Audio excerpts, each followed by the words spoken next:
Hey everyone, this is Bob here in the Underground Nerve Center at the Wirefly campus with another cell phone Schmackdown.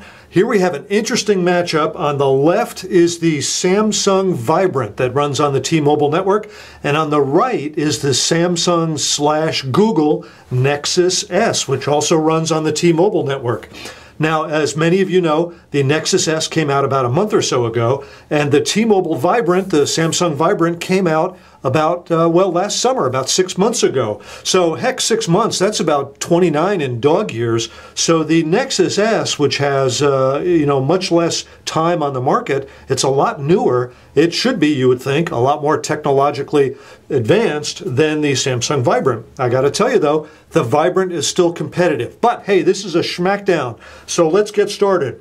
Both of these phones have an absolutely gorgeous 4-inch diagonal Super AMOLED screen. They both have the same resolution of 480 by 800 pixels. These screens look absolutely gorgeous. Both of them look fantastic. There are other Android cell phones out there with higher resolution than these two screens, but none looks better. These are the Samsung Galaxy S class Super AMOLED screens, and they look fantastic. Now, the Vibrant actually says Galaxy S on the back. You can see it there. The Nexus S does not say Galaxy S. It says Google and Samsung. But these both share much of the same DNA, which makes this Schmackdown kind of interesting. As you look at these two, the physical footprint is about the same for these two phones. You can see the Vibrant is a little more squared off, and the Nexus S is a little more pocket friendly. A couple of things that stand out. The Nexus S, you can maybe just barely see it, has a front-facing camera that the Vibrant does not. So, hey, that's a round that's won by the Nexus S. If you need a front-facing camera to do video chat, and there's some great video chat applications out there. We like Tango, which you can download from the Android market. That's a great video chat application, and we've used it here in-house, and it works very well. It's a lot of fun to use. So you can do that with the Nexus S. You cannot do video chat with the Samsung Vibrant. But want to show you this here. As you look at these two, it's a little hard to see. First of all, you can see that the Nexus S, which is the one on the right, is ever so slightly curved. Much has been written about the curvature of the phone. It's just a very little bit.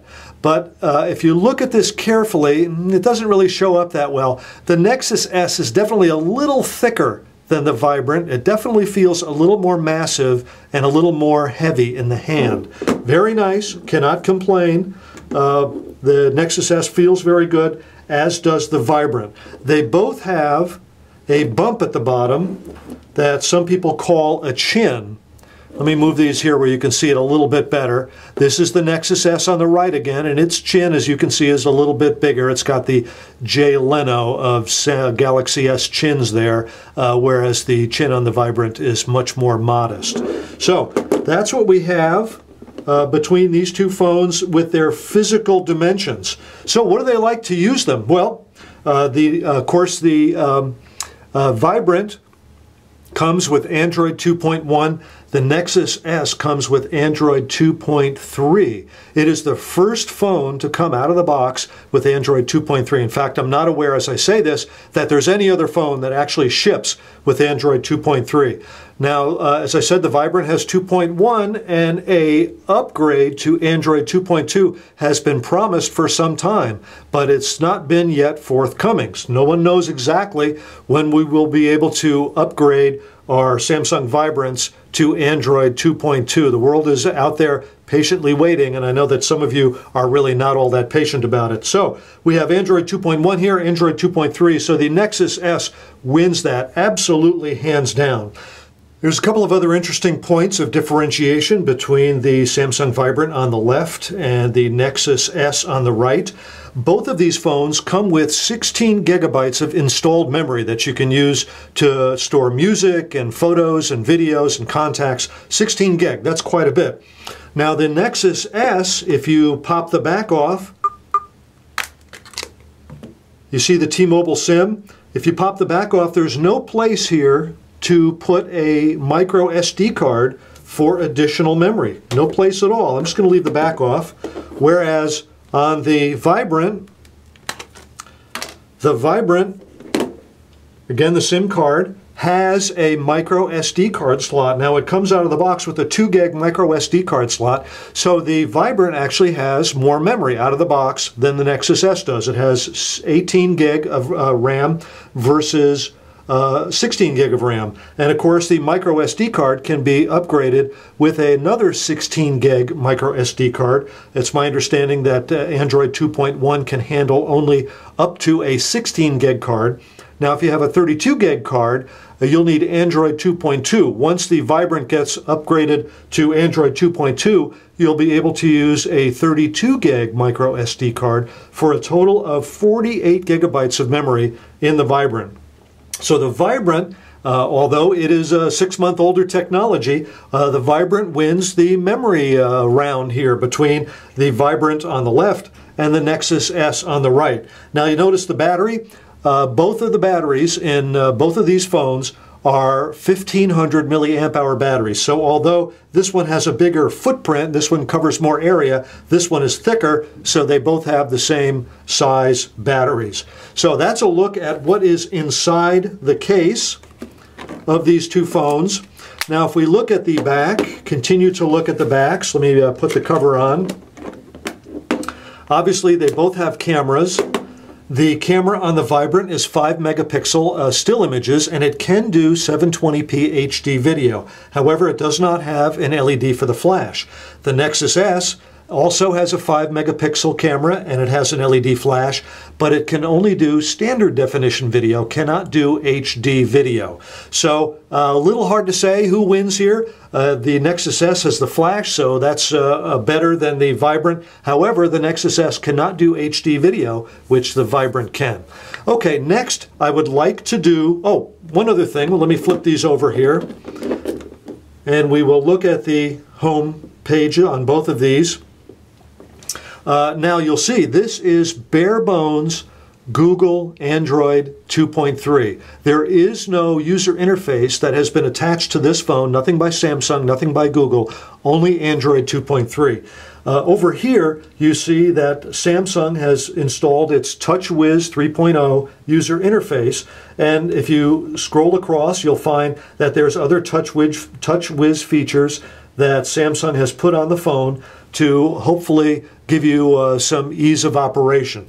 Now, do you want TouchWiz? Do you not want TouchWiz? That's a personal call. I like some of the features that TouchWiz gives you. It's maybe a little bit easier to link to your Facebook accounts and email and so forth, but I've been able to do all those things with really no trouble on the Nexus S. So the benefit of having pure Android 2.3 is that when there are upgrades available, you can get them right away. And as we've seen, although this came out 6 or more months ago, it still has Android 2.1, and Android 2.2 upgrade is still somewhere off in the murky future. And a lot of that has to do with the TouchWiz interface that Samsung's put on the phone. So I think the benefit here goes with the Nexus S as opposed to the Vibrant, because the Vibrant is so much more difficult and gets upgraded so much more slowly than the Nexus S with its newer and more pristine version of Android. Okay, now what I want to do is I want to go to Quadrant, which I downloaded earlier. Now I can't run Quadrant on the Nexus S. I can run it on the Vibrant, but Android 2.3 isn't happy with Quadrant. But what I want to do is I want to look at the system information for these two phones. First of all, you can see right up here that the Vibrant is running 2.1. That's Android 2.1, whereas over here you've got Android 2.3. The device is the Nexus S, and here you've got an alphabet soup of letters and numbers describing this phone made by Samsung. This brand is made by Google, you'll see, but of course it's made by Samsung. I want to scroll down this to look at the CPU. And if you look at these, the CPU in both these phones is the same. It says ARM v7 processor Rev 2. Both have a maximum frequency of 1000 megahertz, which is 1 gigahertz. So both of these phones have the same processor, according to what Quadrant reports, and they're both running the same speed. If you look down here at this BOGO MIPS, I'm not exactly sure what that means, except that MIPS is 1,000,000 instructions per second. They both have essentially the same number there. If you scroll up a little bit more, you'll see that they both have about the same amount of memory. This is the memory that the processor uses to enable it to run programs more smoothly. Now there's a little bit more here in the Nexus S, but it's pretty close. You can't really assume that one way or the other there. Finally, look at the display. They're both running the same resolution of 480 by 800, and the refresh rate in both is 68 Hertz. The higher the refresh rate, the smoother and more pleasing the display is. So these both have smooth and pleasing displays. So that's about all that we can glean from running Quadrant on these, just to take a look at what the internal numbers look like on these two phones. Okay, I got the two phones up on the internet, connected to Google, and they are both waiting my response here to type something in on Google. And you can see what the keyboards are like. Interestingly enough, they have different shaped keys. The keys on the Nexus S, this is the Nexus S, this is the Vibrant. The keys on the Nexus S are shorter and wider, and the keys on the Vibrant are taller and narrower. And I'm not really exactly sure which one I prefer. I think I prefer the wider keys because my fat fingers kind of likes the wider keys. A very small preference on my part. Both these phones can have swipe. You see that swipe is active here on the Vibrant. Both these phones have swipe, which is a way that you can really much more quickly put things on the screen. So I wanted to compare the two keyboards because, interestingly enough, there is some differences between the two. A couple more things before we wrap this up. Now the Vibrant comes right here. You see this icon right here? It comes with the movie Avatar preloaded on the phone. Amazing. The full movie, not just a clip from it, not the previews, but the entire movie Avatar is on this phone. And if you're willing to look at it on a 4-inch screen, it looks really good. So you've got the whole movie Avatar here. You can watch it as many times as you like, and there's no extra cost for that. So it comes with the movie Avatar. So that's a pretty cool feature. Now there's no easy way to get Avatar off the phone and into your computer. So it's going to stay on your phone, but it's there and it looks very nice. The Nexus S doesn't have anything like that, but what the Nexus S has is some cool animations. So when you turn it off, for instance, it does this great old-fashioned TV collapse of the screen down to a dot in the middle, which is really kind of neat. Another thing that you get on the Nexus S is that when you look at the applications, and I think that the Nexus 1 used to do this as well, you see here that they are coming up from the distance at the bottom and disappearing into the distance at the top. Kind of like the old Star Wars graphic sort of thing. The applications go off into a galaxy far, far away. That's kind of cool. I mean, that's just a toy that is fun to look at, but when you get nice animations like that, it makes you think you're getting something a little extra. So that is a Schmackdown between two interesting phones. We have the Samsung Vibrant on the T-Mobile network on the left, and we have the Nexus S also on T-Mobile. And by the way, the Nexus S will run on AT&T with an AT&T SIM, but only at edge speeds, which is the so-called 2G speeds. It will run. You can run it on AT&T in a pinch, but only at 2G speeds on AT&T. But it runs, of course, at 3G speeds on T-Mobile's network, as does the Vibrant. They both get T-Mobile's 3G networks, which is a pretty darn hot steaming network. So anyway, that's the Nexus S compared to the Vibrant in a cell phone Schmackdown here on Wirefly. Which one do I think is the best? I don't know. I guess I would have to go with the Nexus S in this case because it has the more pristine version of Android, which would be easier to update over time.